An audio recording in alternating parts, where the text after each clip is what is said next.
After weeks of legislative scandals, it looks like some of our highest officials, House Speaker Nicholas Mattiello and Senate President Teresa Paiva-Weed, are the frontrunners for a bill to restore the Ethics Commission scrutiny over state lawmakers. With exceptions, of course. Because it can't possibly be that simple. Are you kidding me? And I thought we were on the verge of turning a corner in Rhode Island politics. The Ethics Commission is the absolute best course for Rhode Island and to end this wave of scandal, corruption, greed, arrests, resignations, well, yeah, you see where I'm going. I applaud the House Speaker and Senate President for being at the forefront of a bill that would restore Ethics Commission scrutiny over state lawmakers. There's just one aspect of their bill I'm not quite feeling. This legislation would shield all state and local candidates, including those seeking re-election, from potentially headline-making ethics complaints during the height of the election season. But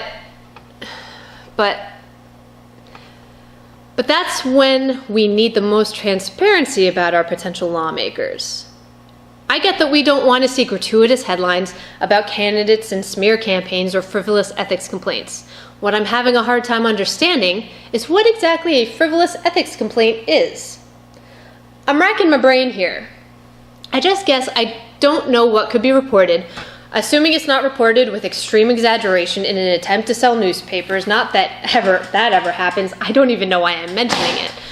And if there is any time that the public should be aware of ethics complaints against prospective lawmakers, it should be before they elect them to office, or before they re-elect them, or pretty much any time before the state police raid their homes.